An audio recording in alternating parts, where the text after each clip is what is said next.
The full moon hung heavy over the Silvercrest kingdom, its pale light spilling through the ancient pines that surrounded the ceremonial grounds. Hundreds of wolves from neighboring packs had gathered for the mating ceremony, their eyes gleaming with anticipation as they waited for the Alpha's heir to claim his destined mate. Lila stood at the edge of the clearing, her simple grey dress stark against the elaborate gowns of the other she-wolves. Her heart hammered against her ribs as she felt the mate bond pulse through her veins, leading her eyes toward the elevated stone platform where Damian Blackwood stood. He was magnificent, tall, broad-shouldered, with dark hair that caught the moonlight, and he was hers. The moon goddess had chosen them, but when their eyes met across the distance, something cold and cruel flickered in his gaze. The elder's voice rang out across the clearing. "Let those blessed by the moon goddess step forward and declare their bonds before the sacred witnesses." Lila's feet moved of their own accord, carrying her through the crowd. Whispers followed her like shadows. She heard them all, the snickers, the barely concealed disgust. She was Omega-born, orphaned, raised by the pack out of obligation rather than love. Her wolf was small, her scent unremarkable. She had no family name, no dowry, no status. She climbed the platform steps, her hands trembling as she approached Damian. The mate bond thrummed between them, undeniable and ancient. She could smell his cedar and smoke scent, could feel the electric pull that demanded recognition. "Damian," she whispered, her voice barely audible. "I feel it, the bond. You're my—" "Don't!" His voice cut through the night like a blade. He stepped backward, his face twisting with revulsion. "Don't you dare say it." The crowd fell silent. Even the wind seemed to hold its breath. Lila's throat tightened. "But the moon goddess chose us. I can feel. I, Damian Blackwood, future alpha of the Silvercrest pack, reject you, Lila Ashford, as my mate and Luna." His words echoed across the ceremonial grounds, each syllable a hammer blow to her chest. The mate bond screamed in agony. Lila gasped, doubling over as pain lanced through her heart. It felt like her soul was being torn in half, like invisible claws were shredding her from the inside out. "Do you accept?" the elder asked, his ancient voice heavy with sorrow. Lila couldn't speak. Tears streamed down her face as she clutched her chest, trying to breathe through the searing pain. Around her, the crowd erupted in whispers and laughter. Look at her. Did she really think an Omega could be Luna? Pathetic. She probably manipulated the bond somehow. Thank the goddess he had the sense to reject her. Damian's voice rose above the crowd. "I accept my true mate, Selena Ravenclaw, daughter of the Eastern Alpha. She is worthy to stand beside me. She is beautiful, strong, and of noble blood." He extended his hand toward a stunning she-wolf with golden hair and emerald eyes, who stepped onto the platform with practiced grace. Selena smirked as she passed Lila, her voice a venomous whisper. "Did you honestly believe someone like him would want someone like you?" Lila forced herself to stand upright, though her entire body shook. She met Damian's eyes one last time, seeing nothing but cold indifference where the mate bond should have created warmth and devotion. "I, Lila Ashford, accept your rejection." The words tasted like ash on her tongue. The moment she spoke them, the bond snapped. The pain was instantaneous and overwhelming, a spiritual amputation that left her gasping for air. Her knees buckled, and she collapsed onto the stone platform. No one moved to help her. The crowd's laughter grew louder, more vicious.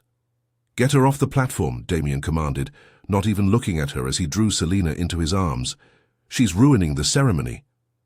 Two guards stepped forward to drag Lila away, but before they could reach her, the air shifted. A deep, resonant growl silenced every voice in the clearing. The sound was primal, commanding, laced with an authority that made even the strongest alphas bow their heads instinctively. Through her tears, Lila saw them emerge from the tree line, the royal guard of the Northern Kingdom, their silver armor gleaming in the moonlight, and behind them, two figures that made her breath catch despite her pain. King Matthias Stormborn was a legend made flesh. His silver hair gleamed like moonlight itself, and his ice-blue eyes held centuries of wisdom and power. But it was the male beside him who made Lila's broken heart stutter. Prince Cale Stormborn was younger than his father, but no less imposing, dark hair fell to his shoulders, and his eyes were the color of storm clouds. Grey shot through with silver that seemed to glow with their own light. He moved with lethal grace, and when his gaze swept across the platform and landed on Lila, something electric passed between them. What is the meaning of this disgrace? King Matthias's voice was quiet, but it carried the weight of absolute authority. He stepped onto the platform, and the Silvercrest wolves immediately dropped to one knee in submission. Even Damien bowed his head, though resentment flickered in his eyes. "Your Majesty, we were merely concluding a rejection ceremony. This Omega attempted to claim a bond with me, but—" Silence.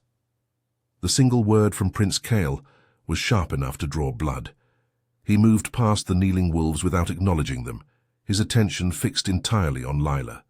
She tried to stand to show proper respect, but her body wouldn't cooperate. The rejection had left her weak, her wolf whimpering in pain and confusion. Kael knelt beside her, and his scent washed over her, pine and winter rain, clean and crisp and impossibly comforting. When his hand touched her shoulder, she felt warmth spread through her body, soothing the ragged edges of her severed bond.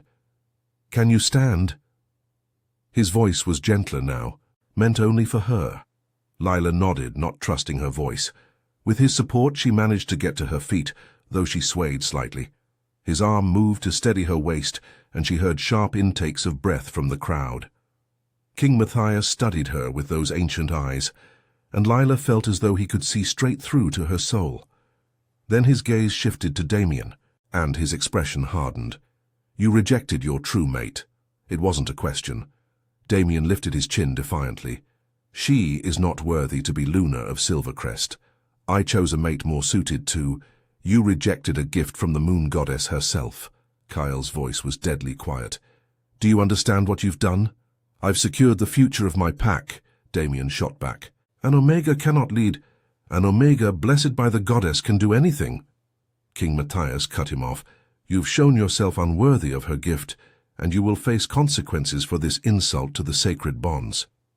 He turned to Lila, and his expression softened marginally. "What is your name, child?" "Lila Ashford, Your Majesty." Her voice was barely a whisper. "Lila." Kael spoke her name like a prayer. "Look at me." She lifted her eyes to meet his, and the world seemed to tilt. There was something in his gaze, recognition, wonder, hunger. The crowd gasped collectively as his eyes began to glow with silver light, the mark of his royal wolf rising to the surface. "Father," Kael breathed, never looking away from Lila. "She's beautiful." King Matthias's eyes widened slightly, and then a slow, knowing smile crossed his face. "Yes, my son. She is." Kael's hand moved to cup Lila's face, his thumb gently wiping away her tears. "You've been through enough tonight. Come with us. You're under the protection of the Northern Kingdom now." "I don't understand," Lila whispered. "You will." Kael's voice held a promise. "But first, let's get you away from these fools who couldn't see your worth." He swept her into his arms, cradling her against his chest as though she weighed nothing. Lila's mind spun with confusion and exhaustion, but she felt safe for the first time in hours, perhaps for the first time in her life. As Kael carried her toward the royal guard, King Matthias's voice rang out one final time. "Damien Blackwood, you are stripped of your title as future Alpha. The Silvercrest Pack will answer to the Northern Kingdom until you prove yourself worthy of leadership, if such a day ever comes. You rejected not just a mate, but your destiny itself." The last thing Lila heard before darkness claimed her was Kael's whisper against her hair. "She's ours, Father. The goddess has given us a second chance." Chapter 2. The Royal Court. Lila woke to silk sheets and the scent of lavender. For a moment she thought she was dreaming. The events of the ceremony couldn't have been real. But when she opened her eyes, she found herself in a chamber that took her breath away. The room was vast, with floor-to-ceiling windows that overlooked snow-capped mountains. Silver and sapphire tapestries hung from the walls, depicting ancient wolves running beneath the moon. The bed she lay in was larger than her entire room back in Silvercrest, draped in furs and surrounded by carved wooden posts that reached toward a painted ceiling showing constellations. You're awake." The voice came from beside the window, where Prince Kael stood silhouetted against the morning light. Lila sat up quickly, wincing as her body protested. The rejection pain had faded to a dull ache, but it still felt like her chest had been hollowed out. "Where am I?" she asked, pulling the sheets up self-consciously. "The Northern Palace, in the Moon Tower. These chambers were my mother's." Kael turned to face her, and in the daylight he was even more striking. His features were chiseled and aristocratic, but there was warmth in his storm-grey eyes. "You're safe here." "Why did you bring me here? I'm no one. Just a rejected Omega with no pack." Kael crossed the room in 3 long strides, kneeling beside the bed so their eyes were level. "You are not just anything. You are Lila Ashford, blessed by the Moon Goddess with a mate bond strong enough to survive rejection. Do you know how rare that is?" She shook her head, confusion swirling through her mind. "Most wolves die when a true mate bond is severed," Kael explained gently. "The fact that you're alive, that your wolf survived that pain, tells me everything I need to know about your strength." "I don't feel strong." Tears pricked at her eyes again. "I feel broken." "You're healing." His hand moved to cover hers where it gripped the sheets. The touch sent warmth flooding through her, soothing in a way that made no sense. "And you're not alone anymore." Before she could respond, the chamber door opened and King Matthias entered, followed by a woman with silver-streaked auburn hair and kind amber eyes. "Good, you're awake," the king said, his commanding presence filling the room. "This is Ilara, our head healer. She needs to examine you." Lila's instinct was to submit, to bow her head and obey, but Kael's hand squeezed hers gently. "You don't have to be afraid here. No one will hurt you." Ilara approached with a warm smile. "Your Highness, if you'll give us some privacy?" Kael hesitated, his eyes searching Lila's face. She nodded slightly, and he stood, though she felt the loss of his warmth immediately. "We'll be just outside," he said. "Call if you need anything." Once the males had left, Ilara began her examination with gentle efficiency. She checked Lila's pulse, looked into her eyes and placed her hands over Lila's chest where the mate bond had been torn. "The damage is significant," Ilara murmured, "but your wolf is stronger than most. She's already beginning to repair the spiritual wound. Remarkable." "What happens now?" Lila asked quietly. Ilara sat on the edge of the bed, her expression kind but serious. "That depends on you, dear. The king and prince brought you here for a reason beyond simple protection." "What reason?" "You'll need to hear it from them." Ilara patted her hand. "But I can tell you this. You have a choice now, something you didn't have before. Whatever you decide, you'll have support." After Ilara finished and provided her with healing tonics, Lila was given fresh clothes, a soft blue dress that was finer than anything she'd ever worn. A maid helped her bathe and style her dark hair, treating her with a respect that felt foreign and uncomfortable. When she finally emerged from the chamber, Kael was waiting in the corridor. He offered his arm with courtly grace. "Will you walk with me? There's something I need to show you." They walked through corridors lined with portraits of past kings and queens, their painted eyes seeming to follow Lila as she passed. Kael led her to a balcony that overlooked the palace gardens, where wolves in both human and animal form moved freely among flowering trees and crystal-clear streams. "This is the heart of the Northern Kingdom," Kael said quietly. "Here, strength isn't measured by birth rank or bloodline. It's measured by character, by resilience, by the content of one's spirit." Lila watched an Omega she-wolf playing with pups while a massive alpha guarded them, his expression tender rather than domineering. "It's different here," she whispered. "Very different." Kael turned to face her, and his expression grew serious. "Lila, I need to tell you something, and I need you to listen with an open heart." Her pulse quickened. "What is it?"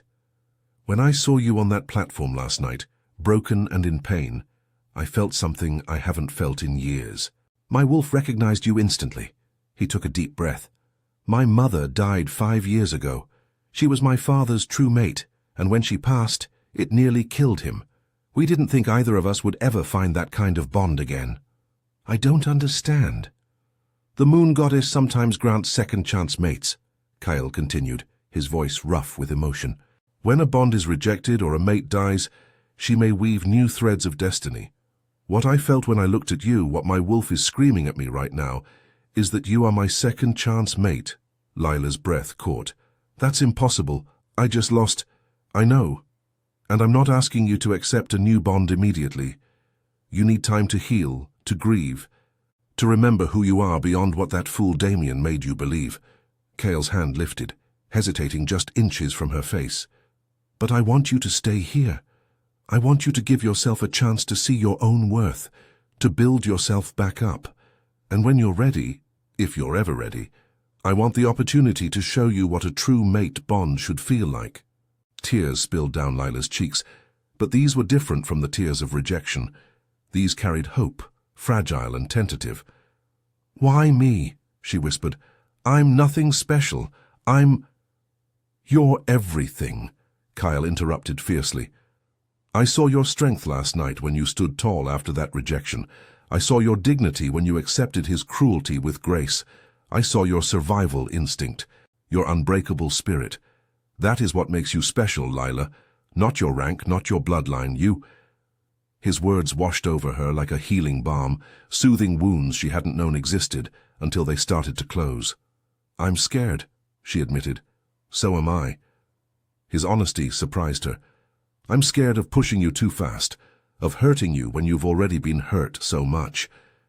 But I'm also hopeful, for the first time in years. A door opened behind them, and King Matthias stepped onto the balcony. His expression was gentle as he looked at Lila. My son speaks the truth, Lila. I felt it too when I saw you. Not a mate bond, for my bond remains with my late queen. But I felt the goddess's hand guiding us to you. She whispered to my wolf that you belong here with us. He moved to stand beside Kale, and the resemblance between them was striking. We would be honored if you would join our court, not as a servant or subordinate, but as family. No obligations, no expectations beyond healing and discovering who you're meant to be. Lila looked between them, the king and prince of the most powerful kingdom in the realm, offering her a home, a future, a chance at happiness. It seemed too good to be true, like a dream that would shatter if she reached for it too eagerly. But then she remembered the cold indifference in Damien's eyes, the laughter of the crowd, the loneliness that had haunted her entire life. What did she have to lose by accepting this gift? I'll stay, she whispered. I'll try. Kale's face lit up with a smile that transformed his serious features into something breathtaking. That's all I ask. Just try. King Matthias nodded approvingly. Good, then let's begin. You have much to learn about your own power, Lila Ashford, and we have much to teach you. Chapter 3. The Transformation. 3 months passed like a dream Lila was afraid to wake from. Under King Matthias's guidance and Kale's constant support, she began to piece herself back together. Only this time, she was building something stronger, more authentic than what had been broken. The transformation started with her wolf. Ilara worked with her daily, teaching her to embrace the part of herself she'd always been taught to suppress. In Silvercrest, Omegas were discouraged from shifting, told their wolves were too weak to be useful. But Ilara showed her that an Omega's power lay not in physical dominance, but in spiritual connection. Your wolf is a bridge, Ilara explained during one of their sessions in the palace's sacred grove. She connects to the earth, to the moon, to the emotions of those around you. That's not weakness, Lila. That's a gift most alphas would kill to possess. Slowly, Lila learned to shift without fear. Her wolf was smaller than an alpha's, sleek and silver-grey with eyes that matched her human form's warm brown. But she was fast and agile, able to slip through spaces larger wolves couldn't navigate. More importantly, she learned that her wolf had survived the rejection because she was fundamentally unbreakable. The moon goddess had crafted her specifically to endure, to persevere, to rise from ashes. Training with the royal guard came next. At first, Lila protested. She wasn't a warrior, had never been trained to fight, but Kale insisted, and she soon discovered that combat training wasn't about aggression. It was about confidence, about knowing her body could be a weapon if necessary. Commander Thorne, a scarred female alpha who led the guard, pushed Lila harder than anyone ever had. "Pain is temporary," she would bark during their sessions, "but strength forged through discipline lasts forever." Lila learned to fight to defend, to stand her ground against opponents twice her size. She learned that size meant nothing if you were fast and smart. She discovered muscles she didn't know she had and found satisfaction in her growing competence. But the most profound changes happened in the evenings, when Cale would find her in the library or the gardens. He courted her with a patience that made her heart ache. There were no demands, no expectations, just a steady presence that became as essential as breathing. He brought her books on pack history and ancient traditions. He walked with her through the moonlit gardens, sharing stories of his mother and his childhood. He taught her chess and laughed when she beat him on her third try. "You're a strategist," he said, his eyes warm with admiration. "You see 3 moves ahead." "I've spent my life anticipating rejection," she replied quietly. "You learn to plan around disappointment." His expression darkened. "You'll never have to do that again. Not here. Not with me." The bond between them grew naturally, like a seed planted in fertile soil. Lila felt it strengthening daily, not the violent immediate pull of a fated mate bond, but something gentler and no less powerful, a choice they were both making over and over. One evening, as winter snow began to fall over the mountains, Kyle found her on her favorite balcony. She'd been watching the aurora borealis dance across the northern sky, marveling at beauty she'd never imagined existed. "It's stunning," she breathed as he joined her. "Yes," Kyle agreed, but when she glanced at him, he was looking at her, not the sky. Heat bloomed in her cheeks. "You're staring." "I can't help it." His voice was rough, honest. "You've changed so much in these months, Lila. You stand taller now. You smile more. You look people in the eye instead of at the ground." "I feel different," she admitted. "Stronger, like I'm finally becoming who I was meant to be." "You are." He stepped closer and her heart began to race. "And I need to ask you something." "What?" "The mate bond, the second chance bond, I can feel it forming." "Can you?" Lila closed her eyes, focusing on the warmth that spread through her chest whenever Cale was near. It was different from what she'd felt with Damien. Softer, deeper, built on trust and respect rather than biological imperative, but it was undeniably real. "Yes," she whispered. "I feel it. I don't want to rush you, but I also don't want to hide how I feel anymore." Kyle's hand rose to cup her face, his touch gentle despite the intensity in his eyes. "I love you, Lila, not because the goddess destined us for each other, but because you're brave and kind and fierce, because you make me laugh and challenge me to be better, because when I imagine my future, you're in every vision." Tears streamed down Lila's face, but she was smiling. "I love you too. I didn't think I could feel this way again after Damien, but you showed me that his rejection wasn't an ending. It was a beginning. Can I kiss you?" The question was formal, courtly, giving her every opportunity to refuse. Instead of answering, Lila rose on her toes and pressed her lips to his.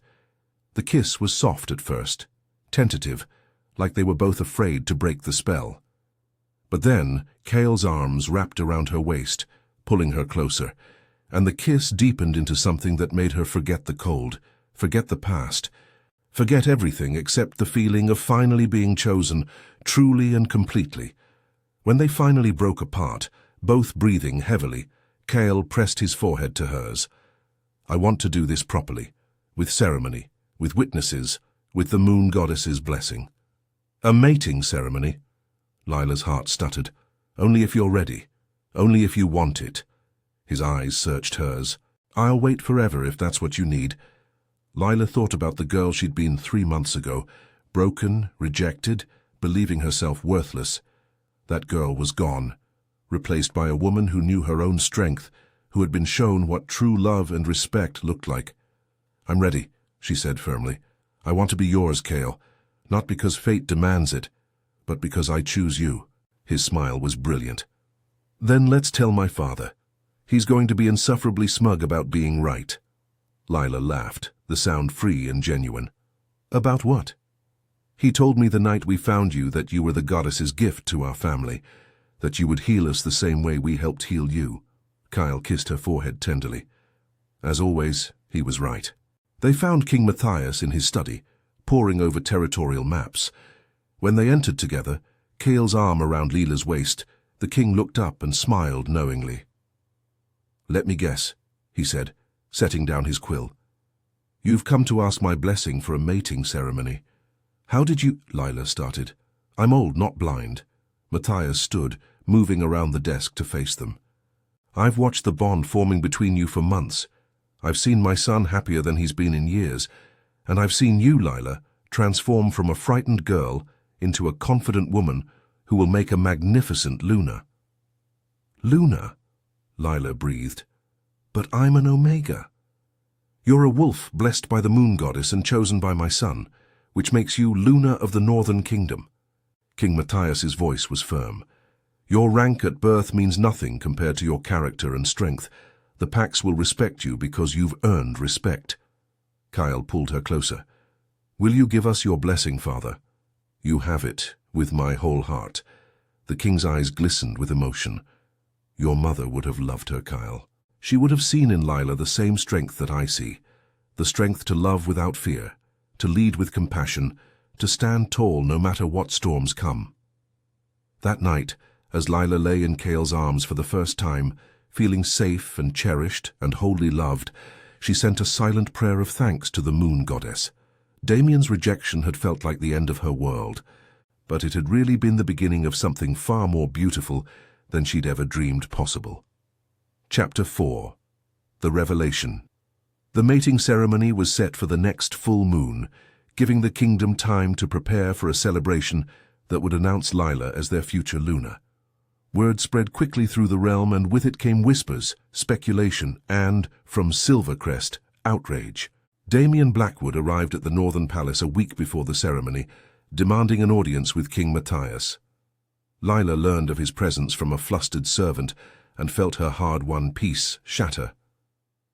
"I don't want to see him," she told Kale, hating the tremor in her voice. "You don't have to." Kale's jaw was tight with barely restrained fury. "I'll deal with him." But King Matthias had other ideas. That evening, he summoned both Leela and Kale to the throne room, where Damien waited with Selena at his side. The golden-haired she-wolf looked less confident than Leela remembered, her eyes darting nervously around the grand chamber. Leela entered with her head high, wearing a gown of midnight blue that hugged her transformed figure. Months of proper nutrition and training had added curves and muscle to her frame. Her hair was styled in an intricate braid, woven with silver thread. She looked every inch a Luna, and she saw Damien's eyes widen with shock and something that looked like regret. "Your Majesty," Damien began, bowing to King Matthias, "I've come to—" "To what?" The king's voice was ice. "To protest the upcoming ceremony? To question my son's choice of mate? Speak carefully, Blackwood." Damien's face flushed. "I've come to report that Silvercrest has suffered misfortune since the night of since I made my choice. Our borders have been breached by rogues, our crops have failed, pack members have fallen ill with no cause. The elders believe we're cursed." "You are cursed." Ilara stepped forward from where she'd been standing in the shadows. "You rejected a true mate blessed by the moon goddess herself. Did you think there would be no consequences?" Selena spoke up, her voice sharp with fear. "We've tried everything. Blood rituals, offerings to the goddess, territorial expansions. Nothing works. Our pack is dying. Because you built your leadership on a foundation of cruelty and rejection," Kyle said coldly. "You humiliated an innocent she-wolf in front of witnesses. You spat on the goddess's gift. Why would she bless you?" Damien's eyes found Leela, and she saw genuine anguish there. "I was wrong, I see that now. I was arrogant and stupid. And I threw away something precious because I couldn't see past her rank." He took a step toward her, and Kyle immediately moved to block him. "Leela, please. I'm begging you. Come back to Silvercrest. Accept my apology. Maybe if you forgive me, the curse will lift." The audacity of his request stole Leela's breath. For a moment she was that broken girl on the platform again, desperate for any scrap of acceptance. But then Cale's hand found hers, warm and steady, and she remembered who she'd become. No. Her voice rang clear and strong through the throne room. Damien stared at her in disbelief. What? I said no. Lila stepped forward, forcing him to meet her eyes. You rejected me when I had nothing to offer but loyalty and love. You mocked me in front of your entire pack. You made me believe I was worthless because of circumstances beyond my control. She lifted her chin. I've built a life here, Damien. I've found love with someone who sees my worth, who chose me not despite my rank, but because of my character. I will never go back to Silvercrest, and I will never forgive you for the cruelty you showed me. But the curse is your burden to bear. King Matthias's voice was final. You rejected the goddess's will. You must live with the consequences. Perhaps in suffering, you'll learn wisdom you clearly lacked before. Selena made a choked sound. This isn't fair. I've been the perfect Luna. I've done everything right. Why are we being punished for his mistake? Because you stood beside him and mocked an innocent, Ilara said quietly. Because you benefited from his cruelty. The goddess sees all, child. She judges not just actions, but hearts. Damien's face crumpled. There must be something I can do. Some way to make amends. Lila felt a stirring in her chest. Not pity for Damien, but something else. A whisper that felt like the moon goddess herself, urging her to speak a truth she hadn't known she possessed. There is one way, she heard herself say. All eyes turned to her. But it requires true sacrifice, true change. Anything, Damien said desperately. Step down as Alpha. The words came from somewhere deep within, from the part of her connected to the spiritual realm. Give leadership to someone who understands that strength comes from compassion, not dominance. Dedicate yourself to serving your pack rather than ruling it. Learn humility through action, not just words. Selena gasped. You can't expect him to... If he wants the curse lifted, he must prove he's learned from his mistakes. Lila's voice was steady, channeling something greater than herself. The goddess requires a genuine transformation, not empty apologies. Damien stood silent for a long moment, his face cycling through emotions, anger, despair, acceptance. Finally, he bowed his head. I'll do it, whatever it takes. King Matthias studied him with ancient eyes. If you follow through, the curse will lift gradually. But know this, Blackwood. If you revert to your old ways, the punishment will be far worse. The goddess's mercy has limits. After Damien and Selena were escorted out, Lila felt her knees go weak.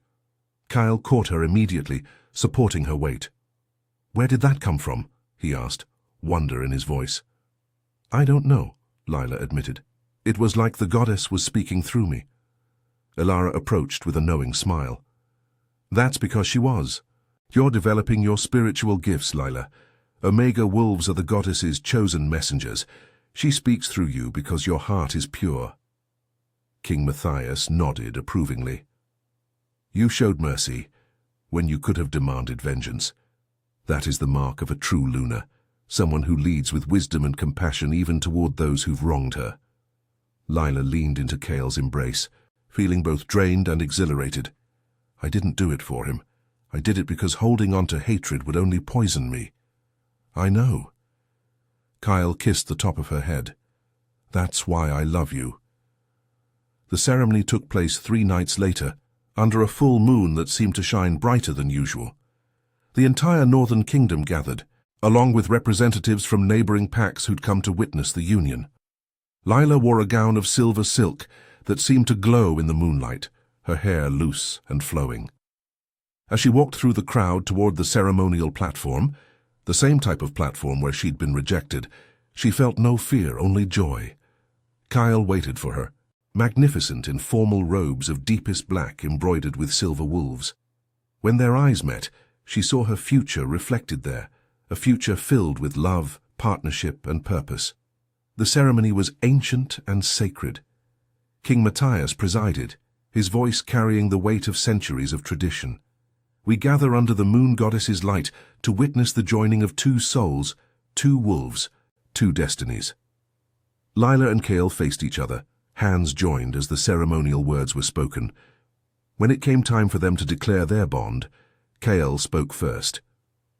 I, Kale Stormborn, Prince of the Northern Kingdom, claim you, Lila Ashford, as my mate and Luna. I promise to honor your strength, cherish your spirit, and stand beside you through every trial. You are my equal, my partner, my love. Tears streamed down Lila's face as she replied, I, Lila Ashford, accept your claim and claim you in return. I promise to lead with compassion, to protect our people, and to love you with everything I am.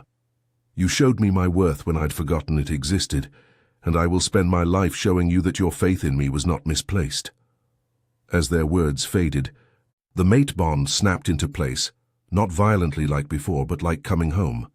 It felt right, complete, as though the goddess herself had woven golden threads between their souls. King Matthias raised his hands to the moon. By the power vested in me and by the blessing of the moon goddess, I declare these two mated for life. Let none challenge this bond, for it has been forged in truth and sealed with love. The crowd erupted in celebration. Wolves howled their approval, the sound echoing through the mountains.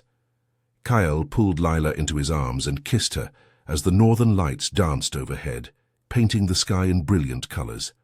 When they finally broke apart, Lila looked out at the celebrating crowd and saw Commander Thorn grinning fiercely, Elara wiping happy tears from her eyes, and King Matthias watching them with paternal pride.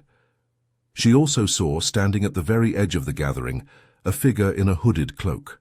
For just a moment, the hood fell back, revealing features neither male nor female, ancient and ageless, with eyes that glowed like the moon itself. The moon goddess smiled at Lila, nodding once in approval, before vanishing like mist. Lila gasped and Kale followed her gaze. What is it? She was here, Lila whispered. The goddess. She came to witness our bonding. Kale's arms tightened around her. Because what we have is rare and precious. A love built not on fate alone but on choice and courage. As the celebration continued into the night, Lila reflected on the journey that had brought her here. Damien's rejection had felt like death, but it had really been a transformation, a painful shedding of an old self that had been too small to contain her true potential. She thought of the girl she'd been and the woman she'd become. She thought of the mate who'd rejected her and the mate who'd chosen her. She thought of endings that became beginnings and of the mysterious ways the goddess worked to guide her children toward their truest destinies. What are you thinking about? Kyle asked, swaying with her to music only they could hear. I'm thinking, Lila said, smiling up at him, that sometimes the greatest blessings come disguised as curses. That being broken open is the only way to let the light in. And I'm thinking, Kyle replied, kissing her softly, that I will spend every day of our lives proving that you made the right choice in accepting me.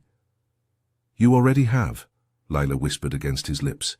Above them the moon shone bright and full, and somewhere in the eternal realm beyond mortal sight, the moon goddess smiled. Another child had found her way home, not to a place but to herself, and to a love that would withstand every storm. The rejected Omega had become a queen, not through destiny alone but through courage, growth, and the kind of love that sees souls rather than ranks. And in the Northern Kingdom, under Kale and Lila's rule, a new era began, one where worth was measured by character rather than bloodline, where second chances were sacred, and where every wolf, regardless of rank, could find their place in the pack. Some endings, after all, were just beginnings waiting to be recognized.